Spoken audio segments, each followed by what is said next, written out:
call my form of ecstatic dance the wave. It's a moving meditation using 5 basic rhythms that form a map to your innermost being. The first rhythm, flowing, is fluid, continuous motion. And flowing builds to staccato, short, sharp, percussive, stops and starts. And then chaos, wild, abandoned, and free, totally surrendered. From here we are lifted into the lyrical rhythm, airy, light, playful. And this energy will dissolve in moving stillness, focusing on the inner dance, the still point of your moving center. Point of your moving.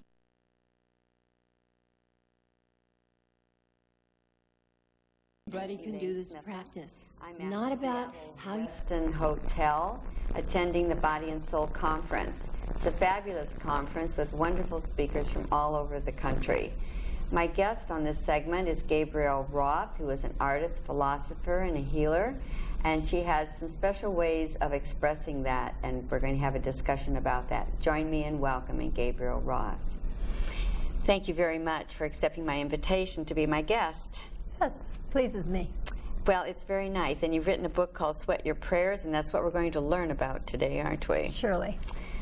I guess I need to start off, Gabrielle, because we have an audience that probably doesn't know who you are, and I'd like to just have you tell us, or tell me, who is Gabrielle Roth? What brought you to this place today? The dance.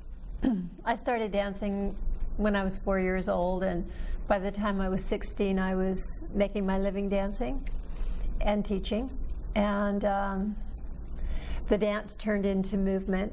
In other words, dance is an art form and movement is a life form.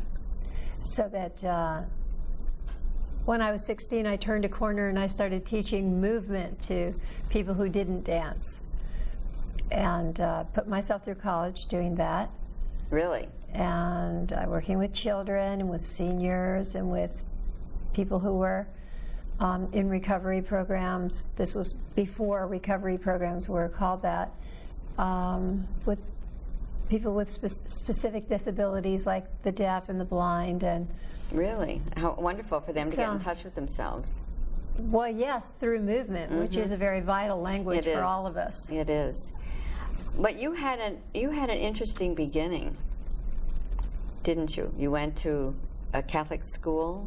I went to Catholic school. Had some experiences there? Well, I went to Catholic school, and there were very beautiful parts. The very beautiful parts were to live in a world of prayer, to live in a world of silence, and to experience a lot of solitude, and the ritual, and growing up on stories about great mystics, saints. And then there was the downside to it, of course, the fear and the kind of negative attitude toward the body. And it was interesting because yesterday in the New York Times I read that the Catholic doctrine has, how to express that, that it was stated that hell is not a place but a state of being. Really? Which is something that I've always considered it to be. Yes, a state of being, of feeling alienated and separated and not good about yourself, and that it wasn't a place like Dante's Inferno. So this is great. It's like the church is kind of moving into the new way of thinking. I think they have to. Yes, absolutely.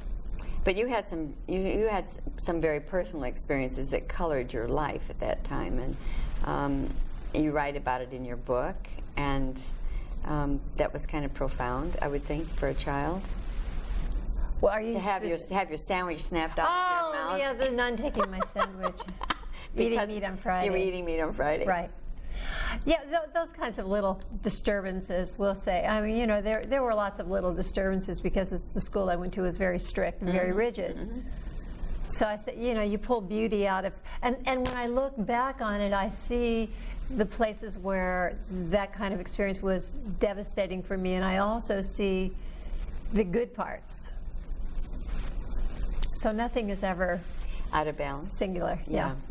Well, I sometimes think that early experiences that we have do color our life in some way, maybe not so demonstratively as it did at that moment, but I think the influence in the continuity in our life ends up, coloring who we are. Well, it drove me toward a direct experience of God. It's like I had an automatic desire for the ecstatic, the look that I saw on St. Teresa's face. Yes. I wanted to experience that. What on earth is she feeling? And to really want to cut through the bullshit and cut down to the bone, and really have a direct experience of the divine. And I think that really drove me. And when I was very young, I began to see that divine spark in all kinds of people, because when the body starts moving, it's like we get over ourselves, we get over our self-importance, and the real self starts to shine through. And so in my work, I could really see the soul and see the divine spark that each one of us has in motion. And that was a great blessing. You had an injury to your knee at some point, didn't you? Yes, I did. I had a skiing accident, and at the time it didn't seem to be such a bad thing, but when I returned to this country and started dancing every day for 4 hours in classes doing modern ballet, my knee gave out, and they told me I would never dance again. Where were you at this time? San Francisco. And that took me to Big Sur, to Esalen, and at Esalen I met Fritz Perls, and Fritz Perls found out I had been doing all this movement, and he invited me to teach movement for his Gestalt therapy groups. Excellent. And then I got invited to live at Esalen, and then pretty soon Esalen became my movement laboratory. I was running the Esalen massage program and teaching movement to different groups of people every single day for 3 years. So I had this enormous laboratory to develop my work.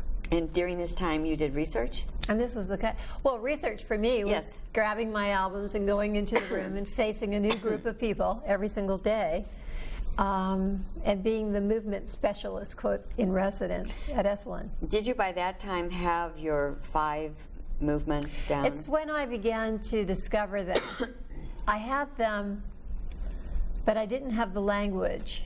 And I didn't see at that time, I think I didn't till I was about 30, how they connected to create a whole wave of energy. I didn't realize that I had somehow uncovered the map to the entire creative process. I really knew it when I had my child, because my body, when I was in labor, went through those 5 rhythm patterns. And then I realized, oh my God, this is like the dance. And through the 5 rhythms, I began to enter into really deep trance places in the dance, and into an ecstatic zone of consciousness, a blissful zone of consciousness, which really means, like ecstasy to me, is when it's a timeless, egoless state of being, where you kind of disappear in the dance. And become one with the music. One with the dance. And for me, God is the dance. So every time that happens, it's like I experience my oneness. And that is blissful, to experience that. I've had that feeling. I do ballroom dancing. And a number of years ago, I was dancing here in Seattle with a man through which there was no romantic interest, well, at least on my part. Excuse me, but when we danced, and we would do some of the roundabout on the dance floor, just swinging all the way around. And, especially to like, a waltz. I was not there. I was in a whole other state of mind. And the joy and the ecstasy that I felt in my body, I didn't want it ever to end. I could have just continued to dance around the floor, And I thought, this is what dance should be all about anyway. Yeah. That ultimate connection with the God force within us. Within us. And it was like floating. And to find that with a partner, that's really extraordinary. It was wonderful. extraordinary. It's very sweet. It was very, very sweet, but it doesn't always happen too often, you know. But it doesn't always happen in any practice. It's like that's my spiritual practice is movement. And yet, that does not mean that I go into a blissful, ecstatic state every single day. No.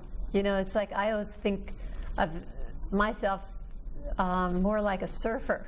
You know, when we were in Hawaii on a vacation once, I looked out the window and I kept watching these surfers.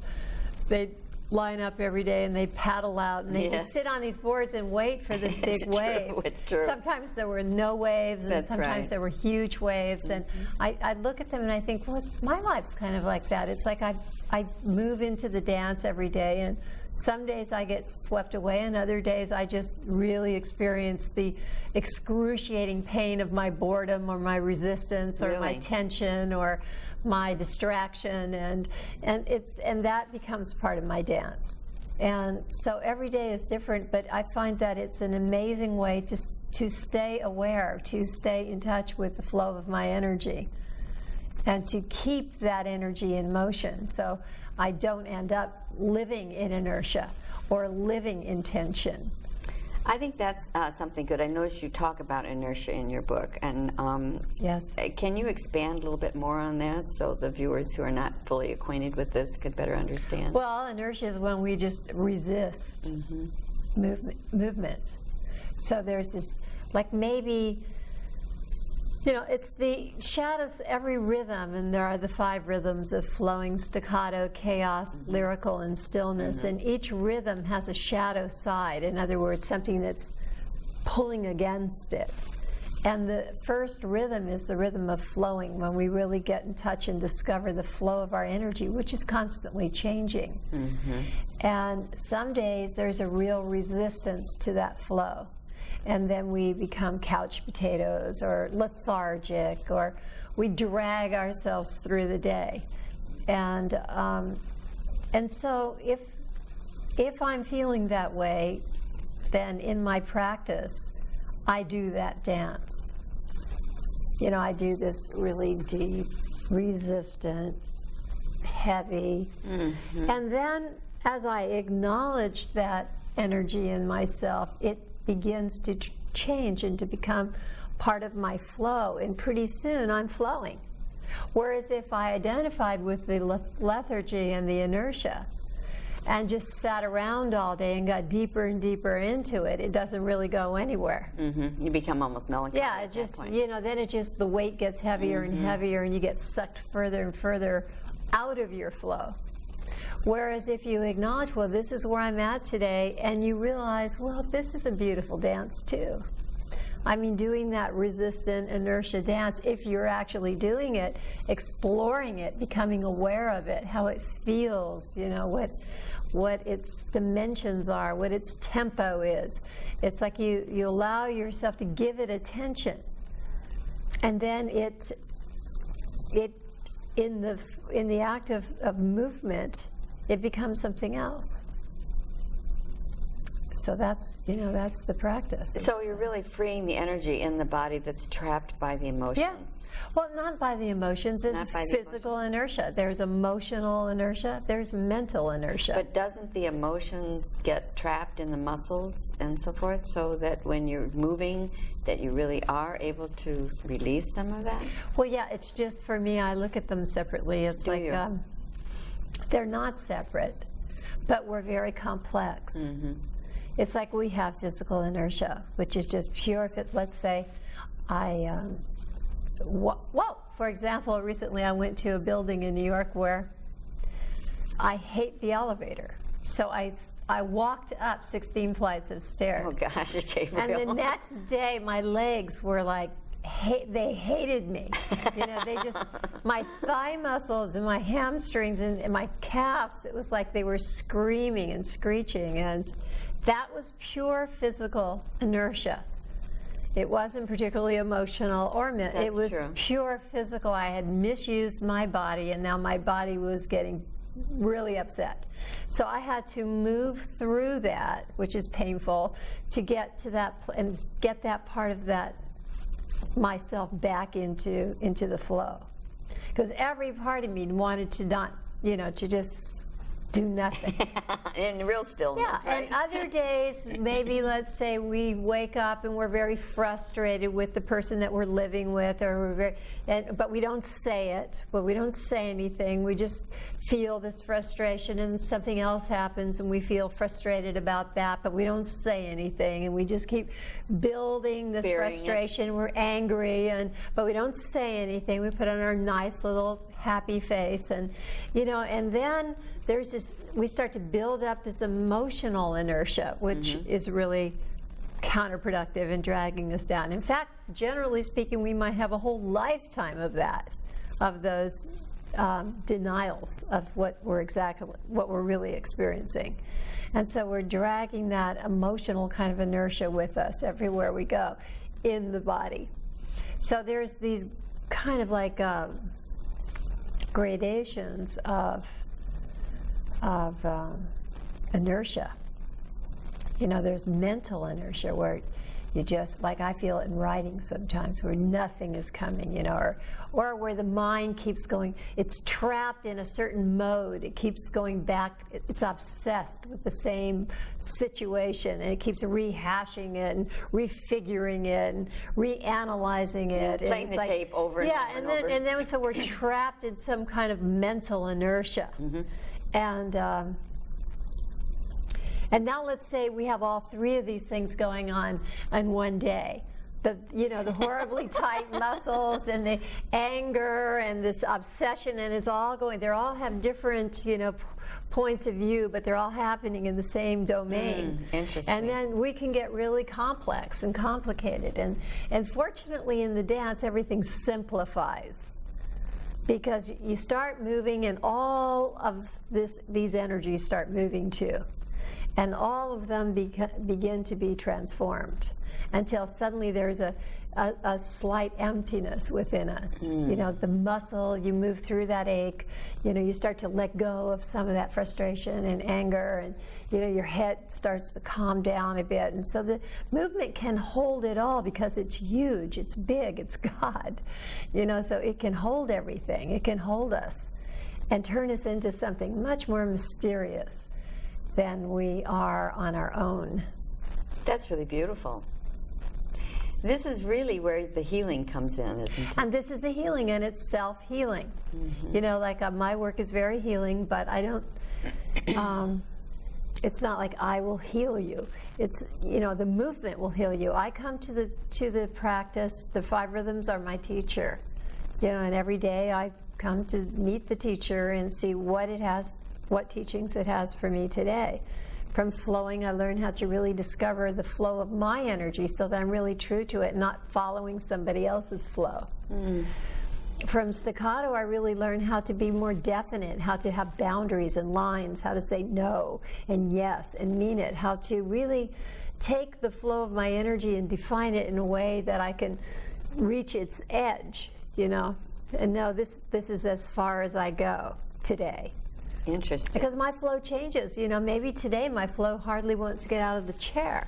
And maybe tomorrow my flow wants to, run 10 miles. So the flow of our energy changes a lot as long as we are paying attention to it. And so how we define it, what the edge of it is going to be different every day. So staccato is more of a linear type of movement. It's aligned with the exhale, whereas in flowing, we're letting the dance in. It's more about the inhale. The difference between a real feminine circular flow of energy and a very masculine, defined, articulate, and linear type of energy. So we practice being feminine and being masculine in these rhythms, which is a lot of what I wrote about in Sweat Your Prayers. It's like, how do we really reclaim our femininity and our masculinity as on an energy level, not on a gender level, but on an energy level, so that we can be balanced human beings. We need to have a little bit more focus on that. Because all men and all women need to know how to be feminine and masculine. Exactly. So that receptive and active, circular and linear. And all of us need to know how to really align ourselves with the flow of our own energy, and certainly be clear enough to define it where it is from moment to moment, from day to day. And so that we can, and then as soon as we define it, we can jump off the edge, our own edge, leap off the edge. Daring into to the be unknown, something and other than we let are. go of what we've just defined. Daring to find out what's beyond that. More What's of who we beyond are. that definition? You know, go into the unknown, into Yes. the more intuitive, into that place where the dance is a bit more wild yet very rooted, and learn how to move in that chaos. You know, which is the nature of the universe. How to move when in a zone where we are not in control, where we are truly surrendered to the force, to the momentum, to the energy. Right, and this is like surrendering to the universe, to events that might happen in your life, and going with the flow rather than bucking them. Yeah, and well, it's like we each deal with chaos a lot in our lives. Well, for example, you could have collective chaos where, like we had this weekend with the Hurricane Floyd, you know, where it puts a whole coast into chaos, where nobody knows what's going to happen. In fact, a hurricane is a great teacher of chaos, because you don't really know where it's going to land until it just about lands. I mean, I remember watching Hurricane Iniki on CNN while I was in Hawaii. Wow. You know, and at one point it was a little red dot in the ocean, and it was coming right at us, and then suddenly it just took a little turn and went to Kauai, because I was on Oahu. And there it was, you know, within seconds, the chaos shifted. And so we have to learn, especially in this world, as we come to this millennium, as we come to this new, you know, border, crossing this incredible border, where there's more and more chaos in the world, more and more unknown, a bigger meltdown of boundaries, of what's mine and what's yours, certainly more of a one unified world. We really need to know how to traverse these areas within ourselves, so that we're not so So vulnerable, perhaps. So we are vulnerable, actually. So that we are vulnerable, which is a good thing. It's like to be powerful is to be vulnerable, so that we are touched and moved by the events in the world, so that we're not just sitting in our little cubicle all separate and detached, not detached in a good way, but like as if none of this has anything to do with us. So that we are really moved and in touch with the world. And also in the energy of chaos, in the rhythm of chaos, you really do get in touch with your own intuitive mind, because it is if flowing is the rhythm of the body and staccato is the percussive rhythm of the heart, chaos is the rhythm of the mind. It moves in the fluids, and it is fluid. The mind is very fluid. It's not narrow. Right. Now, are you, when I said vulnerable, you know, it's almost, I think there's two sides to the sword on that one, you know. Right. Being vulnerable, yes, and allowing ourselves to flow through things and to just be who we are. But then there's the other aspect of being vulnerable to attack, or to, you know, where you're being taken advantage of to the degree that it seems like it's impinging upon who you are. Well, but see, I feel like, at least what I've learned from my practice is, if I'm really in touch with the flow of my energy and my own boundaries and sense of self in that way, there's far less chance of you being able to manipulate me. Because it's only when I'm not home, when I've vacated the premises, and I've kind of like not taken responsibility for my flow or its definition, that I'm very vulnerable to being led and moved by somebody else's needs and desires, and misused or abused by my own unwillingness to create boundaries. So there is this amazing place where, as we take responsibility for being energy, for being very complex human beings, you know, having lots of different kinds of energies, and really getting to know ourselves as such, moment to moment, yes, that we become very vulnerable. At the same time, we become less vulnerable to outer forces. Of course, like a hurricane is something that we're all vulnerable to. Exactly. Now, I'd like to ask Gabrielle, people who are having trouble with arthritis and things in their bodies that are impeding their mobility, I'm sure there must be a lot of fear attributed to that because they can't seem to walk like they used to. They Yes. can't seem to play like they used to, or dance, or, they perceive that they don't have that capability. How could someone in this state begin? What would be their beginning place to gain the confidence within themselves to begin to move the body, to release that? Very simply, the best starting place for someone in this situation would be to work with the body parts, even sitting in a chair, to feel the weight of the head and to move the shoulders and the elbows and the hands and begin to isolate different parts of the body and to move them in a beat or with music, and to really start to allow the body to very gently move while one stays really in touch with how you're really feeling, so you're never pushing or using effort or hurting yourself in any way. I wrote in Sweat Your Prayers about a woman who came to the work. In fact, she was here at the Body Soul Conference, and we just had a little discussion about this in my talk.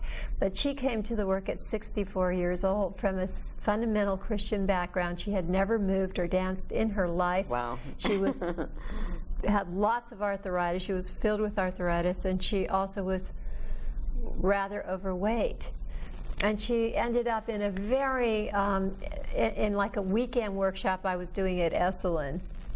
And she, and it was a very high-powered, there was a lot of young people. It was very, high energy. Hot, high energy. And she was sitting over in the corner and wondering, what am I doing here? Yeah, and very slowly, you realize when you're 64, you cannot move like a 20-year-old.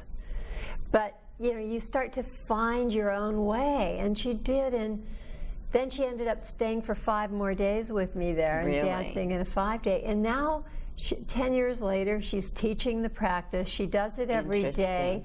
She's lost 35 pounds. She's, which she did relatively quickly after she started moving. And she still has arthritis, but she's very sensitive to it, and she moves, and when it hurts, she sits, and, but she lives in such a bigger world now. And there's so much more joy. And there's so much more energy flowing through her. And I think that this is available to her and to all of us. And I like to tell this story because it's so easy to make that an excuse. Well, it's too late. I'm too old. Well, that's why I brought that up. Heavy. I've got too much arthritis. When I first met my husband, he used to get his lower back used to lock up, and then he had a belief that that's what happened, and when that happened, he should lie down and not move. And I remember saying to him, well, look at it like fear. What if it were fear? It was like gripping you when you get really scared or intense, exactly. And insecure, it tenses up. And so maybe like thinking that way, instead of lying down and letting it get worse and worse, start to gently begin to move that area and slowly, gently enter into it and let it go. And he does, and he just doesn't ever have that extreme back problem anymore. So I think that, and lots of us have, lower back problems, and, so we don't move, which I really believe that movement is such a healing force that we want to move, but we want to move with deep attention to how we're actually feeling so that we don't hurt ourselves. Being conscious of. Yeah, but what we really want to do is make a lot more space for the energy to move. Now, if someone wants to participate in this and they live, say, in a small apartment, say there's a lot of elders living in small apartments, limited amount of space to dance in, certainly not like the ballroom dancing that I was speaking of. So how do they need to move about a lot in order to do this? No, or? like if you're... Can they do it in their kitchen? You can do it in your kitchen, you could do it in your living room. You can just close the blinds and put on some music and lie down on the floor or sit in a chair and just very gently begin to move. just get to know your own body, just to move the different parts of the body. I have a video called The Wave, and people can work with the video. And when the energy gets too up-tempo for them, then they can just go against the beat, keep moving and not worry about it, not think you have to keep up or do this or that, because it's really more about spending the time, like spending the 15 minutes moving. And I just think, well, of course, I think that it's just such a wonderful way to pray. That is. Have you had, outside of this woman that you told a story about, have you heard other people who've had transformations in their body since they started to dance? Yes. Last year, at one of the Body Soul conferences, I met a woman who came up to me and said, "I bet you don't recognize me." And I said, "No, I don't." She said, "Well, I was in your class last year in a workshop with you here, and you said that if we just went home and moved, that there would be big changes." And so she decided to move 3 days a week to do the wave, I think 45 minutes each, and she lost 100 pounds. Oh my gosh. Yeah. Really? Yeah. She had just never moved. She'd tried this diet and that diet and another diet, but none of them really worked, because you only stay on them so long, and then you're starving for whatever it is they've told you not to have, because there's so many different kinds of diets. You could spend your whole life going from one diet to the other diet. Like I tell a story in Sweat Your Prayers about a good friend of mine who, she said on her 30th birthday, she went up and sat on Mount Tam in California. And she was looking back over the last decade, and she realized that over that decade, she spent the entire 10 years trying to lose the same 10 pounds. And she thought, well, this is ridiculous. And then she went, on her 40th birthday, she went up to Mount Tam, and she was going to reflect back on that decade. And she went, oh my God, I've spent this 10 years trying to lose that same 10 pounds. So she spent 20 years, just fighting and resisting and hating these very same 10 pounds. And trying all the different diets in between, doing whatever, none of which worked. And there it is. And I said, why don't you just embrace those 10 pounds? If they want to drop away, they will, but never if you don't love them. I think that is really beautiful. They're probably part of your whole family history. Your grandmother was probably, dealing with these 10 pounds. Your mother was probably dealing with why not? Why don't you be the first one to just really embrace these 10 pounds and see what happens when you love them instead of hate them? I think that alone is a huge message. Yeah, and then just dance, and she has lost some of those 10 pounds, but not out of that great effort, where you're just obsessed with it, and it's all you think about, and you're constantly judging yourself and looking at yourself and wishing you were some other way. And I think the only way that we can ever really begin is to begin with what we have. Well, that's where we have to start. I always think back of my friend Margaret and I in the 9th and 10th grades.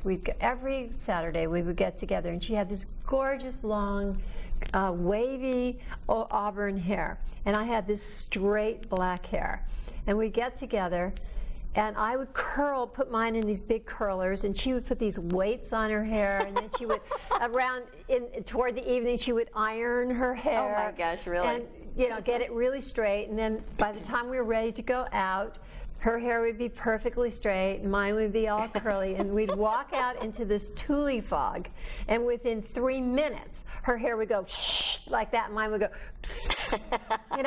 And to me, I always look back on that, and I think it's so ridiculous, because we kept doing it every week. It was like a ritual. We got together, like the desire to be different was so big, the desire to have what someone else had, or to be something other than you were. Exactly. And so I think it's just like I finally just realized, this is it. I have straight hair. And now that I decided that, isn't it funny? My hair now has a wave in it. I see that. And I just said this to the hairdresser the other day. I said, well, I want this particular cut, but I'm afraid that it's for straight hair, and my hair just keeps curling. I said, you can't imagine. I spent my whole life wanting wavy hair. I finally found a cut that really suits straight hair, and now my hair just has to wave. It's just an irony. This is life. That's great. That's wonderful. But it's so much a part of us. We all know this, and we can all relate to this, that we all want something else, a bit more hair over here, or a little less weight over here. And, it's like, hello, life is very short. Get behind what you have and really work it. Mm-hmm. When you're talking about dance, because I have taken dance since I was very, very young, as you, maybe even 3 years old I started. And it isn't that you cannot always find the right music. And so you found a way, don't you have a little combo or a little band? Well, I have 13 CDs. Well, I know you have the CDs, but did you have a band that worked with you? For a while I had a band, in the very beginning, I started to make music because I wanted to make music like the live drumming music that we used in the workshop, because drums had such a deep effect on my culture, which couldn't hear the beat for some reason, and therefore they'd be dancing one with the beat would be over here and the body be over here, and I thought these two things have got to connect because they're very powerful. And because our music was really more about guitars and lyrics and things like that at that time, I decided to make a real drum kind of music. And then once we did one album, which was Totem, then we decided to do music that went along the whole 5 rhythm path for people who were doing the work. Now, of course, we've made 13 albums and people listen to it on the radio and they don't even know about the 5 rhythms, but I do have this body of music that is there for people who do the practice. Well, that's what I meant. You turn on the radio and you can't always get the kind of music that you want in that moment. Yeah. And so to answer that need, you've provided some. So you have some tapes here. Some discs, some CDs. Yeah, that's just a real high-energy dance. This is called tape, Zone Unknown. Zone Unknown. And then you have this one. Trance, that has the 5 rhythms on it. And then Refuge. Refuge is percussion with Tibetan chants. These are all traditional Tibetan chants, very beautiful. It's great for massage or just to put on to kind of calm yourself. And do you use this for dance? I move to it, yes, I do. I do, and I use it for massage, when I'm receiving massage. Right. I use it just to have a meditative background in my house. An environment, you're creating an environment. Yes, and the singing is done by Boris Gorobenchikov, who's this incredible Soviet legendary poet, rock star from the days when rock and roll was actually against the law in Russia. Isn't that amazing that they could, Yes, amazing. And he became a Tibetan Buddhist, and so we made this album, and the proceeds go to various Tibetan causes. How nice. For Refuge. Are you into Buddhism yourself? Well, I love Buddhism. I love Buddha. That's what I meant to say. I love Buddha. I do. I practice Tibetan Buddhism. There's such a meditation. Yes, there's a quietude that comes with that, isn't there? Well, all meditation. And a unity. Yes, I love the Tibetan meditations because they're very visual, and the discipline is very visual, and so I particularly enjoy them. But I love all kinds of meditation. I grew up on meditation. That was the positive side of going to Catholic school, and with a lot of the retreats and the silence and the mantra of prayer, and so I kind of grew up that way, and I still love the ritual in most religions that I've been exposed to. It's quite extraordinary how the various ways that we have learned to try to encounter the God within us. I think it's wonderful we have such a variety. Yes, it's just amazing. I know that some time back, a few years ago, someone said, well, if you were kind of low on energy, be really keen to go visit one of those rock and roll churches, especially in the South, waving their hands around. Just sit in the back and you just feel the energy just radiating off, and they're just, it's wonderful. I grew up going to some African American churches, Baptist churches, and that was revelatory for me. Yes. where praising God included the whole being. And it was a much more soulful, ecstatic. And you see the singers that have come out of this tradition, like Whitney Houston and Aretha Franklin, and there is a godliness, a divinity to those voices. This is true. Well, I want to make sure that they know about your Sweat Your Prayers. Excuse me. I had such fun writing Sweat Your Prayers. It was like, for me, I have written another book, Maps to Ecstasy, and in that book I wrote was about my entire body of work. The concept was put the psyche in motion and it will heal itself. And so there's a section for the body, a section for the heart, for the mind, for the soul, and for the spirit. And when I wrote Sweat Your Prayers, for this book I was really concerned to find my own voice, to find the voice that would allow me to say what I needed to say about movement, to kind of say what I see. And so in this book goes deeply into the philosophy of the 5 rhythms, and there's a whole chapter on each rhythm and all the various archetypal worlds that we discover within the context of each rhythm. So this is your second book? Yes, this is my second book. And how long ago did you write the first one? The first one I wrote 8 years ago, and this one I wrote 2 years ago. And I'm working on a new one. Are you really? Yeah, but I don't know what it's called yet. Isn't that something? You have a working title, but it probably won't end up being the final one. I'm sure it won't. And it's going to be exploring what? It's going to be exploring the mystery, the darkness, the emptiness, the void, the intuitive, chaotic mind. It's for me, dark is really beautiful. It's interesting in our culture how whenever we say the word dark, we think negative. And I've had some trouble with that. How about the shadow self? Shadow is the negative for me. The shadow self, the ego self, that all belongs over here in the middle. And then there's the dark and the light. And these are 2 perfectly balanced worlds. So I'm writing about that, to try to reclaim the beauty of the dark. So who's in the dark, or what's in the dark for you? What's in the dark? What does it represent? What does the dark Well, it's the beginning of everything. It's, it's the origin of life. Origin of life. We come from the dark. From whence all manifestations come from thought? Yep. And it's like in the color black. All the colors exist there. It's just a very rich place. It's where I spent my life. From 7 to 13, I spent hours every day in prayer with my eyes closed, in this dark inner world where I started to see. That's where I learned to see. I learned to see in the dark. Now, when you're talking about seeing, to my audience, they may not understand what that means.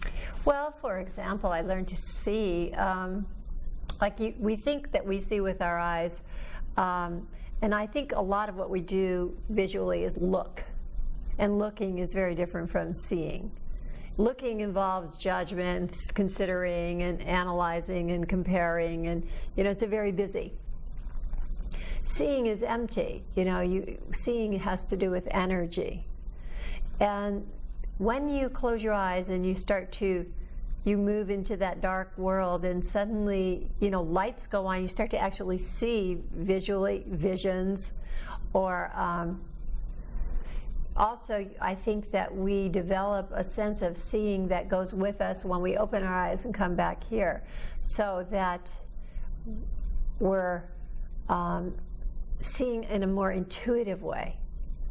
Like, I don't quite know how to describe that, but we see with our whole being, not just with the eyes. We see with every part of us. It's kind of an extension of our senses into another realm. It is. It's like when sometimes I tell people, well, listen with your third ear.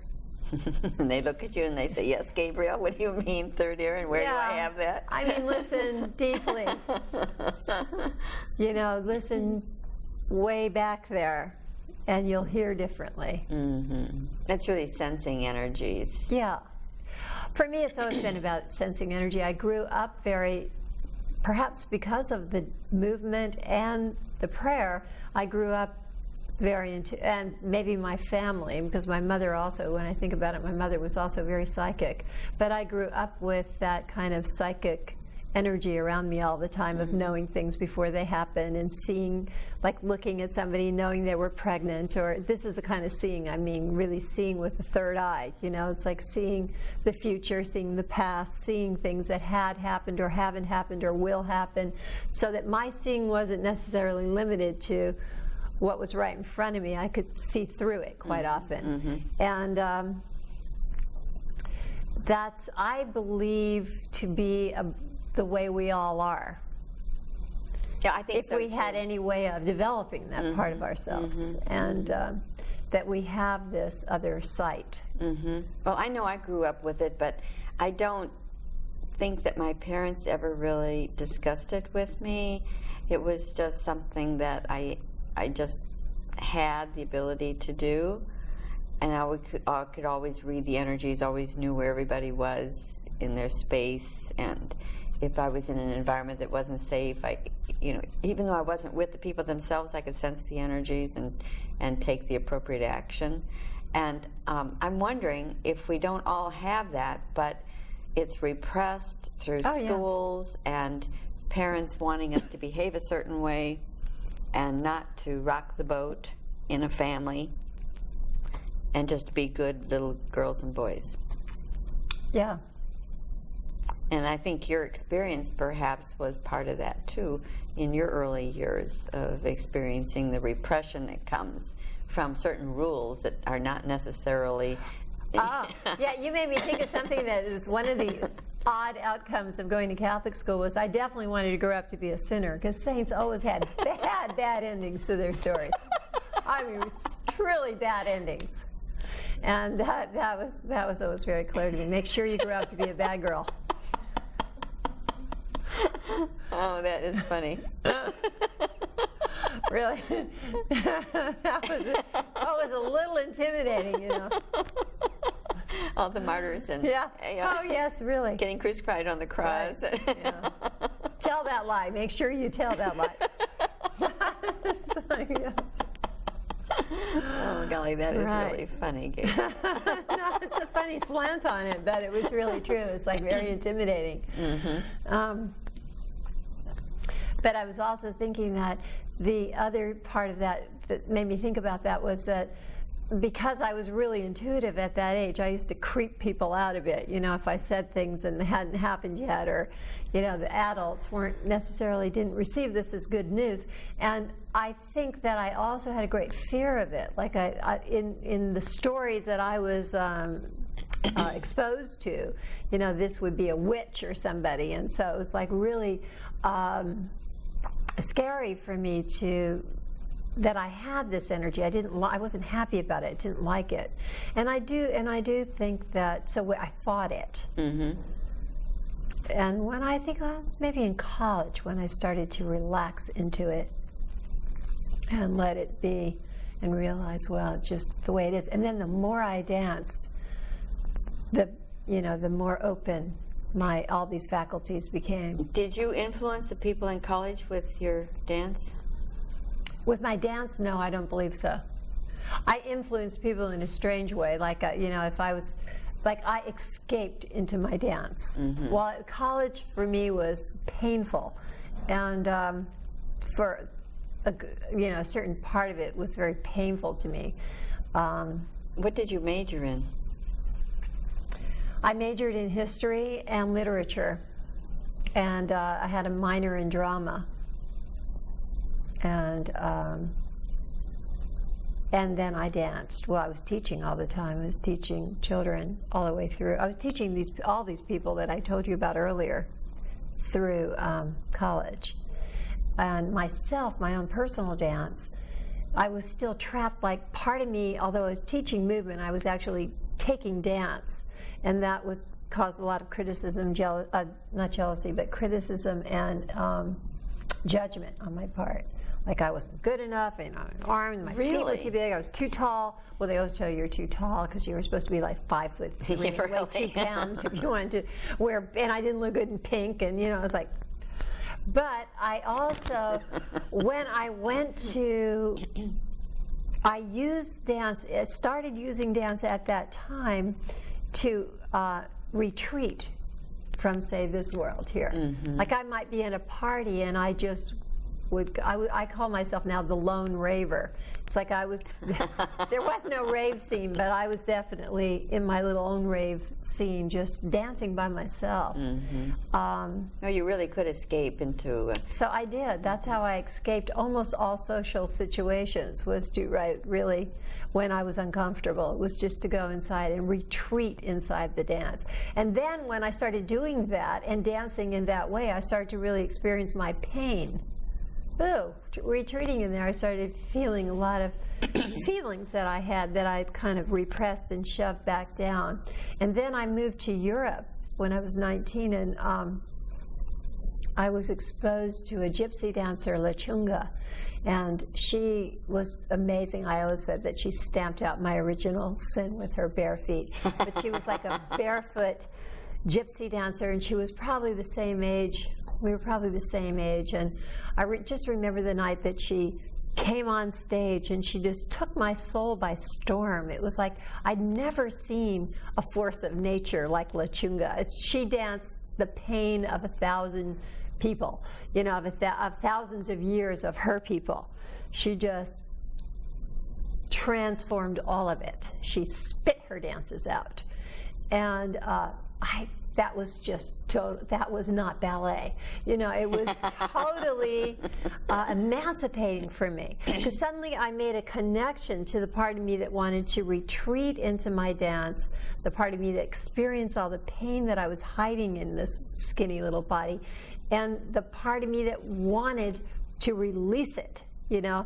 And then I started really letting myself dance, like dance the way I was feeling. And so she was kind of like a turning point for me, you know. So when we're on our path, when we're on our destiny path, we meet different people, or different things happen at different moments, and these get woven into the dream that we're dancing. And that's she was a big part of of the permission that I began to take from myself to really dance my pain. You talk in your book about pain, and it isn't so much the pain, but the attachment we have to it. Yes, it's not the pain; it's the attachment to it. We want to work it, you know, whether it's physical pain or emotional pain or some kind of. We just want to work it, you know. We want to be victims. We love it. We like to hold on to it as long as possible, and this is, you know, what we do, and.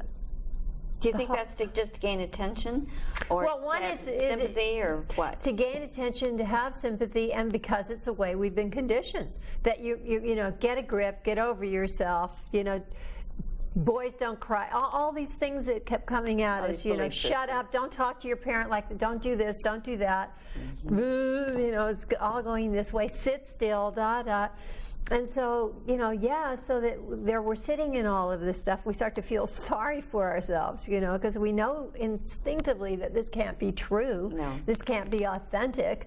And so now we have all this stuff, and we have to kind of get sympathy for it, because we actually believe that we're the only ones who have it, you know, when actually we're all in the same boat. And when one of us starts to let go, it gives a freedom and expression and a permission to the rest of us to start to let go. So if I want my children to be free, then I better well free myself. Or like I worked with one young woman who was very anorexic, bulimic, and her mother had a very entangled relationship. That was very descriptive. Right. Entangled relationship. And I kept saying to her, well, if you will heal yourself, it will free your mother. Like, it's got to go one way or the other. Yes. Either one parent has to do something, you know, or one person has to make the move. And it was really true. She began to disengage from this entanglement and really work on herself and get herself back into her body and back into a beautiful sense of being in her body. Then the mother didn't have those her claws in there, and so she'd go like that, and her hand would keep going, and then she started to deal with herself, and her whole life took a big shift. So I think that this is how we have to do it. Once we're responsible for ourselves, then we start to free ourselves, then it affects the rest of our family and all those who love us. And it affects them very personally sometimes. You're right when you're talking about all these belief systems that we've been trained to be acceptable behavior. But what happens, as I see it, is that each generation seems to propagate this again, and it just becomes continuous. Well, somebody has to jump the wheel. And so now perhaps in this time, because we seem to have more people waking up to their own power, and there's more acceptability of this freedom of being able to express who you are. So perhaps in this age we might be able to stop this running train that has been driving our whole evolution to this point, and we can now shift for the next millennium and have more freedom in our behavior, in our relationships, in our entire life. There's definitely more awareness creeping into the mass, culture. Like when I see that the things that they were doing at Esalen in the 60s are now de rigueur in every small town in this country. You can get massage, you can have, a lot of the spiritual threads that were being woven back into the cultural understanding are there now. So every generation is jumping off a bigger support, like a diving board. Yeah, bigger diving board. It's like my mother, came in one frame, I'm in another, my son's in a completely different one. I look at him and I think, whoa, he's where he is in his late 20s. Gosh, what's he going to be like when he's 40? It's going to be exciting. Yeah, because it's very exciting, because we each start off on the foundation of the That's exactly right. last generation. It's like the whole women's movement, and our whole way of being women in this world. Exactly. There's so much more permission. I took my permission early. I just took it because I was young and I was left to my own devices, and I created my own work and my own world. So I kind of bypassed a lot of the pain of my generation, of women who sold themselves down the river and diminished further. It was in me. It was in me. It had been placed in me. But some defiant, rebellious part of me kept acting out a different way. I love it. And yet I could still, feel that. But now I look at the young girls, and they don't have any of what my mother had to deal with. They're dealing with a whole different world and a lot different problems. Our whole world has changed. Yeah. Gabrielle, I want to thank you so very much for sharing your life with me, and well, thank you, Elaine. Your wonderful tools for regeneration of our spirit. It's wonderful. Thank you. I honor you. Thank you very much. Good luck. Thank you. And thank you very much for joining us. And I want to thank the Body and Soul Conference once more for making this possible to interview Gabrielle, and the Westin Hotel in Seattle for accommodating the interviews. Join me next time when we explore another avenue of our universe and our relationship to it. I'm Elaine Smitha. Is my medicine. It's my meditation, my practice. It's what I do no matter how I feel. I move. We were all born to move, to surrender to the beat. Your soul is a dancer, so sweat your prayers with passion, grace. No effort, no judgment. Just be pure energy in the moment. I call my form of ecstatic dance the wave. It's a moving meditation using 5 basic rhythms that form a map to your innermost being. The first rhythm, flowing, is fluid, continuous motion. And flowing builds to staccato, short, sharp, percussive stops and starts. And then chaos, wild, abandoned, and free, totally surrendered. From here we are lifted into the lyrical rhythm, airy, light, playful, and this energy will dissolve in moving stillness, focusing on the inner dance. Are you in Mill Valley? No, love, I'm in Manhattan. Oh, you are? Yeah. Were you ever there? Yeah, I had a school there and a full-time program, but I personally live in Manhattan. I have for 22 years, so I did live in California I thought so. Yeah. briefly. Yeah. Wonderful. Thank you so much. Very Thanks a lot. much. Another time.